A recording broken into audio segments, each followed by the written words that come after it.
dentro de la célula de sangre, llamándonos a vida. ¿Lo captan?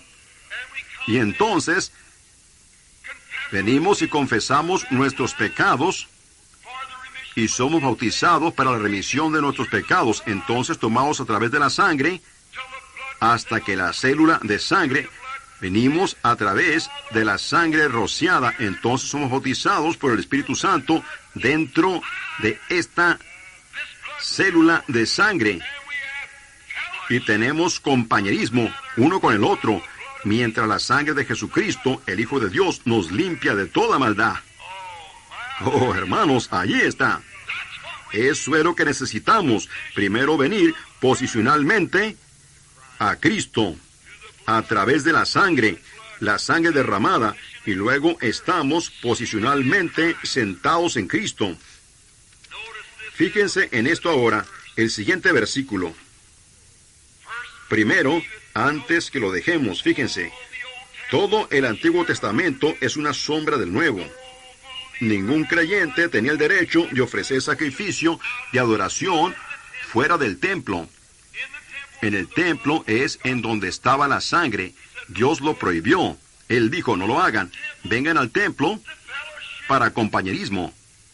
Nosotros no tenemos el derecho de ir afuera y empezar credos y denominaciones, destruir personas y separarlas. Debemos de entrar en un compañerismo glorioso por el lavamiento del agua, por la palabra, dentro del cuerpo de Cristo a través de la sangre. Y nosotros llegamos a ser hijos de Dios, comprados con sangre. Entonces yo no tengo el derecho de decir, porque usted es un metodista, usted no es mi hermano, y usted es un bautista, usted no es mi hermano, o si usted es pentecostal, usted no es mi hermano. Todos hemos sido hechos partícipes de este compañerismo después de que hemos venido a través de la sangre. Entonces nos sentamos juntos. ¿En qué clase de lugares? Lugares celestiales, como en Cristo Jesús. Lugares celestiales, lugares celestiales. Cuando usted está fuera de Cristo, usted no entiende los lugares celestiales. Cuando está allá afuera, usted mira y dice, oh, ese montón de fanáticos, ellos no saben de lo que están hablando. La razón que usted no sabe es porque usted nunca ha sido participante del compañerismo de sus sufrimientos.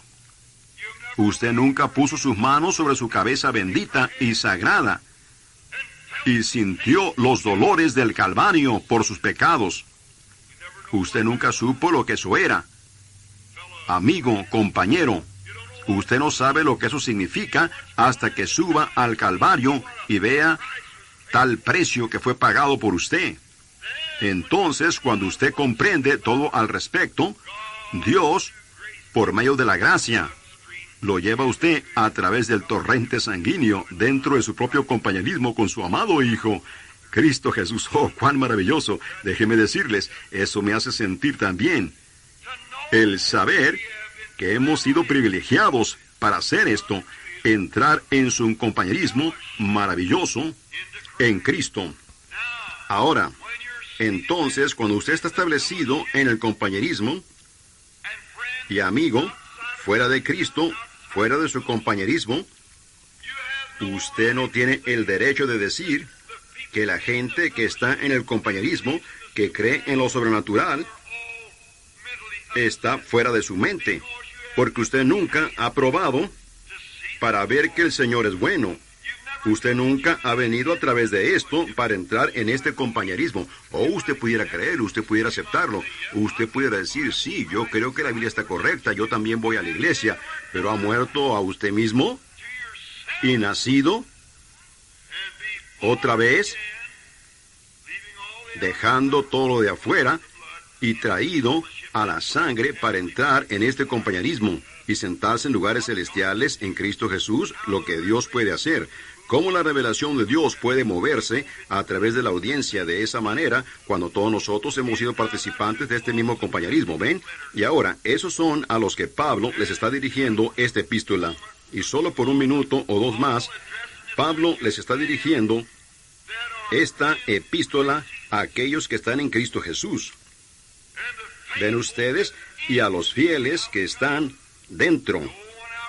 Ven cómo entramos. Ninguno afuera tiene el derecho a entrar. Ninguno sin venir a través de la sangre puede estar adentro. Oh, él dice, yo vine a través de la sangre. Y él está sentado allí mismo diciendo, yo no entiendo estas cosas. Seguramente que no. Él está pretendiendo que vino a través de la sangre. Pero si él alguna vez llega a ser un hijo y un participante, él es su hermano. Y él está, que es él, el mismo espíritu que estaba en Cristo, está en usted y en él. Y ustedes son conciudadanos. Oh, hermanos, esa es la palabra que yo quiero. Yo he estado dándole vuelta por media hora para encontrarla. Conciudadanos del reino espiritual. Ciudadanía. ¿No están ustedes contentos en esta noche que la tienen? Conciudadanos del reino de Dios. Esperando que el rey venga algún día. Ahora, nos apresuraremos. Gracia y paz a vosotros, de Dios, nuestro Padre, y del Señor Jesucristo. Él les está dando su saludo o su salutación a la iglesia. Bendito sea el Dios y Padre de nuestro Señor Jesucristo, que nos bendijo con toda bendición espiritual. Piénsenlo. Yo pensé que la bendición espiritual vino únicamente, el compañerismo, el Espíritu Santo, vino únicamente en Pentecostés. Esto es 32 años después, que está bendiciendo a la iglesia de Éfeso, a la iglesia gentil. Nos está bendiciendo en lugares celestiales. Usted únicamente puede estar en lugares celestiales cuando usted esté en Cristo Jesús. Así que si el Espíritu Santo los bautizó a ellos en lugares celestiales, en ese entonces, Él bautiza ahora en lugares celestiales. El mismo compañerismo. Ahora, lugares celestiales en Cristo. Ahora, rápidamente, yo les daré a ustedes mi punto de vista y luego tendremos que irnos. Según Dios nos escogió, no mi deseo, no su deseo, no fue el deseo de Pablo. Según nos escogió en Él antes de la fundación del mundo. ¿Pensaron ustedes en eso? Él nos escogió en Él antes de la fundación del mundo. ¿Para qué? Para que fuésemos santos. No porque yo viví bien, sino porque Él me escogió para ser de esa manera. Él lo hizo, no yo. Esa es la razón que usted es santo esta tarde, no porque usted lo merece, sino porque Él lo escogió a usted para ser de esa manera. ¿Cuándo? Antes de la fundación del mundo. Santos y sin mancha. Delante de Él en amor. ¿Cómo pudiéramos hacerlo? Tenía que haber una obra maestra para hacer eso. Y ese fue Cristo Jesús. Escuchen. Ustedes no lo recuerdan, ni tampoco yo. Pero nosotros estábamos antes de la fundación del mundo. Cuando Dios hizo al hombre, dijo, hagamos al hombre a nuestra imagen, démosle a ellos, plural, hagamos al hombre a nuestra imagen, hombre espíritu, y démosle a ellos dominio sobre los peces del mar, y del ganado y demás. Génesis 1. Dios diciendo eso, hagamos al hombre. Ahora, allá, antes de la fundación del mundo, Dios lo escogió a usted en Cristo Jesús para parecer santo al fin del tiempo, todo el trayecto desde la fundación del mundo. ¿Lo ve usted? Ahora, rápidamente, captémoslo ahora. El siguiente versículo, habiéndonos predestinado o elegido para ser adoptados hijos suyos por medio de Jesucristo, según el puro afecto de su voluntad. ¿Me permiten hablarles a ustedes solo por un momento? Dios, antes que el mundo empezara, fíjense, ninguno, dijo Jesús, puede venir a mí si el Padre que me envió no lo trajere. Esa es la propia palabra de Jesús. Aquí está la célula de sangre, aquí está rota, aquí está el rociamiento de la sangre moviéndose. Ahora, aquí está Cristo dentro de esta célula de sangre. Cristo significa el ungido. Él era la célula de sangre ungida. Aquí Él está dentro de aquí. Aquí está Dios, nuestro Padre. Miren lo que Él está haciendo. Ningún hombre puede venir a mí a través de este rociamiento de sangre, excepto que mi Padre lo trajere. Y todo el que viene, yo le daré a él vida eterna, no lo echo fuera, y lo resucitaré en el día postrero. ¿Ven ustedes lo que es? Ahora miren, Él nos ha escogido para este propósito, habiendo predestinado, o sabía previamente, Él entendió previamente lo que sería desde el principio. Dios en el principio, simplemente sabiendo lo que Él haría en el fin. Él predestinó, o podría decir previamente, lo que sería. Sabía previamente, sabiendo previamente que estaríamos en Cristo Jesús. Fíjense, habiéndonos predestinado para ser adoptados hijos suyos, la adopción. Tomaremos ahora las leyes antiguas solo por un momento otra vez, y luego tendremos que terminar. En el Antiguo Testamento, cuando un hombre... ¿Están ustedes disfrutando la lectura de la palabra? A mí me gusta. Solo toleren unos cuantos minutos más. En el Antiguo Testamento, cuando un hombre tenía su pequeño reino, miren, él era el padre de este reino. Una pequeña posesión. En San Juan aún se continuó hasta el pueblo anglosajón en Bretaña hace años, aún hasta la traducción o versión de King James. Ustedes se encuentran en San Juan 14 que dice, en la casa de mi padre hay muchas mansiones. Eso suena extraño que en una casa haya mansiones, pero lo que es, en el tiempo de la versión de King James, como una traducción, cada hombre que tenía un reino, un rey, él tenía ese dominio que era de él. Y él era llamado el Padre. Y eso era llamado su casa. Los hijos, todos sus súbditos eran él era dominio, su dominio era sobre ellos, y eso era llamado su casa. Así que ellos dijeron, en mi Padre, ahora, creo yo que Moffat lo pone en la casa apartamento, hay muchos apartamentos. Yo no estoy de acuerdo con eso. Pero en el original dice, en el reino de mi Padre hay muchos palacios. Eso suena mejor, ¿no es así? Correcto.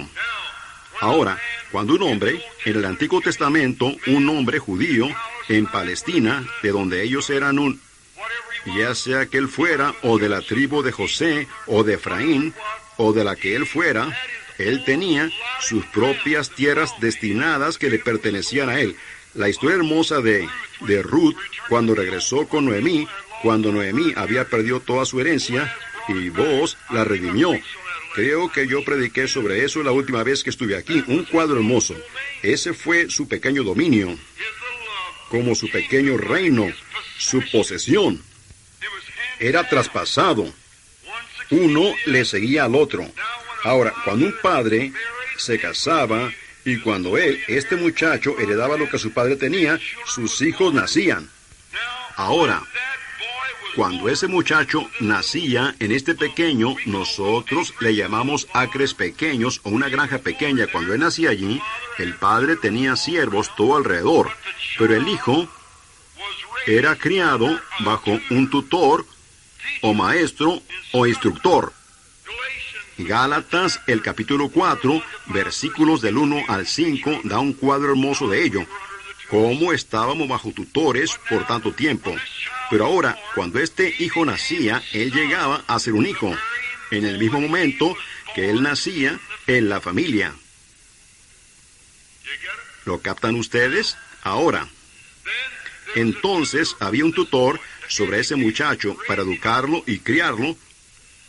Bueno, él no era más que un siervo, dice la epístola a los Gálatas, hasta que llegaba a una edad, un tiempo limitado que era establecido. Y este tutor siempre le llevaba el reporte al padre: tu hijo está progresando bien, o lo que fuera. Y ahora, ahí es en donde yo no estoy contradiciendo, mi hermano querido, pero miren, tómenlo como de alguien quien los ama. Ahí es donde los pentecostales fallaron en ver esto. ¿Ven? Si el Espíritu Santo quizás no queriendo darlo entonces, miren, cuando ustedes nacieron otra vez del Espíritu Santo, ustedes dijeron: esto es, hermano. Si era, ustedes eran hijos. Ustedes eran hijos sin lugar a duda. Ustedes nacieron en la familia. Pero sin embargo, el tutor, el cual es el Espíritu Santo, ha vigilado sobre la iglesia mientras ella ha estado madurando. Ahora, si este tutor, en lo natural, iba al padre y decía: mira aquí, ese muchacho no va a ser muy bueno. Yo trato de enseñarle. Él simplemente no escucha. Él tiene su propia manera testaruda y él simplemente no escucha. Él va a hacer esto o él va a hacer eso. El padre comprende allí mismo que ese muchacho no puede tomar posesión de su dominio. Correcto, porque ¿qué haría él? Él lo malgastaría. El regreso del hijo pródigo da un cuadro muy hermoso de ello, ¿ven? Él no podía. Lo que él haría es que hipotecaría la granja o la vendería y se lo bebería y se comportaría mal. Ahora, en el sentido espiritual, después que nosotros nacimos en Cristo, llegamos a ser hijos de Dios. Pero entonces, ven, Dios sabe mejor. Ahora, aquí es en donde yo digo reverentemente que no estoy de acuerdo con mis hermanos de la lluvia tardía. ¿Piensan ustedes que yo estoy persiguiendo la iglesia? No, mi amado hermano, no, ¿ven?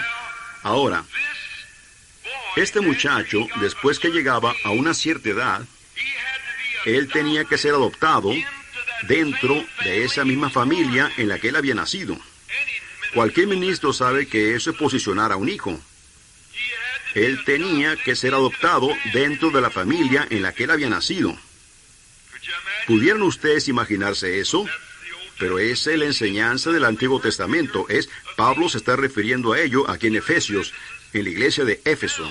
Ahora, la cosa de esto es, hermanos, hemos intentado de poner a cada uno aquí, y a cada uno en esto, y a cada uno en eso, por la imposición de manos y separando o poniendo la parte, pero Dios tiene que hacer eso. Es el único que puede hacerlo. Ahora, cuando el padre se daba cuenta que este muchacho no era digno, él nunca lo negaba. Él todavía era su hijo, pero él no podía tener confianza en él. Él era muy llevado por doquiera de toda clase de vientos de doctrina. Eso es lo que dice la Escritura: no sean llevados por doquiera de todo viento de doctrina, sean estables, creciendo en la obra del Señor siempre, sabiendo que el trabajo de ustedes no es en vano. Rápidamente desearía que pudiéramos quedarnos en eso por un rato. Pero fíjense, entonces este padre, llegaba el día en el que este muchacho quizás había estado bien y era un hombre digno. Él escuchó al padre, él recibió instrucciones, él era un buen muchacho. Entonces el padre lo llevaba a una calle pública y entonces él le ponía a él una ropa especial. Y luego el padre tenía una ceremonia y adoptaba a su hijo, en su familia. Pablo diciendo aquí: habiéndonos predestinado para ser adoptados. ¿Ven? Para ser adoptados. Moisés, una representación anticipada de ello. Y entonces este hijo, después que salía de allí, ya no se le daba. Él ya no era más como el siervo bajo un tutor. Él era el patrón. Amén. Y espero que esto penetre muy profundo. Voy a terminar en un momento. Entremos muy profundo. Este hijo no estaba ya más bajo un tutor, sino que él era como su padre. Y su padre le daba a él que hiciera ciertas cosas. El padre pudiera haberle dicho: encárgate de este campo aquí, o tú haces esto aquí, encárgate de los esclavos, o tú encárgate de lo que haya sido. Él estaba en posesión completa. Amén.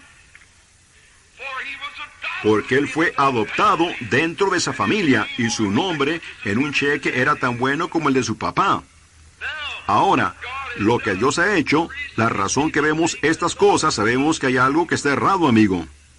Vemos las promesas de Dios, lo vemos en la palabra de Dios, pero Dios apenas ha empezado, para mi humilde opinión, a adoptar a su hijo, llamándolo posicionalmente a un lado, dándole un cierto ministerio, ungiéndolos para ese propósito y enviándolos fuera. Observen qué sucede cuando Él lo hace. Sobre todo, lo que Él le da posesión a Él, sucederá. Dios adoptó a su propio hijo de esa manera. Jesús, caminando como un hombre ordinario, pero un día arriba del monte de la transfiguración, Él tomó a 3 como testigos, a Pedro, a Santiago y a Juan, esperanza, fe y caridad. Los llamó. Y Él separó a Jesús de ellos. Y Él le hizo sombra. Y la Biblia dice, su vestido resplandeció como el sol en su fuerza. ¿Qué era? Ese vestido especial, Dios adoptando a su propio hijo.